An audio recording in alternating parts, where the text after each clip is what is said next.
by Dignitas with their 5th straight win, and in 4th it's Curse with 3 wins, 3 losses. Then it is a 3-way tie for 5th with Coast, CLG, and Evil Geniuses. And in 8th place with 1 win is XDG. Now, let's take a look at some of the players who were OP at their positions this week. All right, OP in the top lane is Balls from Cloud9. He was one of our OP laners in week 1, and this week he went back to his most picked champion of 2013, Rumble, getting first blood for his team with Meteos and having huge impact in the team fights there. He was able to win team fights, entire team fights, just with his ultimates, putting their team back on track. Yep, moving down the list and into the jungle, turning heads is Dignitas' Crumbs. Dignitas continues their win streak with his great jungle play, and nonetheless, it's Crumbs. His Baron Steel against Curse, very important to show their victory, and he has also shown the new pick in Fiddlesticks with their win just now against CLG.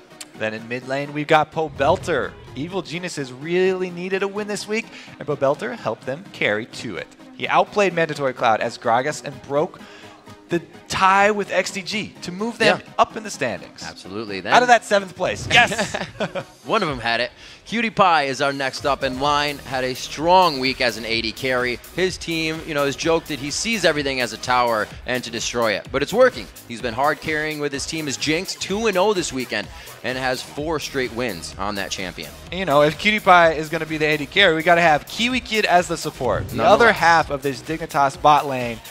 There were a lot of questions about Kiwi Kid moving in to support, but he's definitely proven himself. After a few games, he's really had some solid Annie and Thresh play. But there's only room on the podium for 1 MVP, and this week it goes to, once again, Team Solo Mids, Bjergsen. I mean, Bjergsen has just continued to dominate in the mid lane, and he's gotten first blood in both games this week. He leads the North American LCS in kills with 16, and he has an overall 46 kills this split. That's pretty crazy. The result can be seen in the standings with TSM sitting in first place with 5 wins. Now, just a reminder, the European LCS will be back Thursday, starting with Gambit versus Alliance. Followed by number 2 Rocket versus number 1 Fnatic. Yeah, that's going to be a good game. You can catch all the action on Thursday, 10 a.m. Pacific, 7 p.m. Central European Time. Then the North American LCS will be back next Saturday, beginning with Team Solo Mid versus XDG. After that, Coast takes on Cloud9. The action kicks off Saturday, February 1st at noon Pacific Time, 9 p.m. Central European Time. And remember to click over to lolesports.com.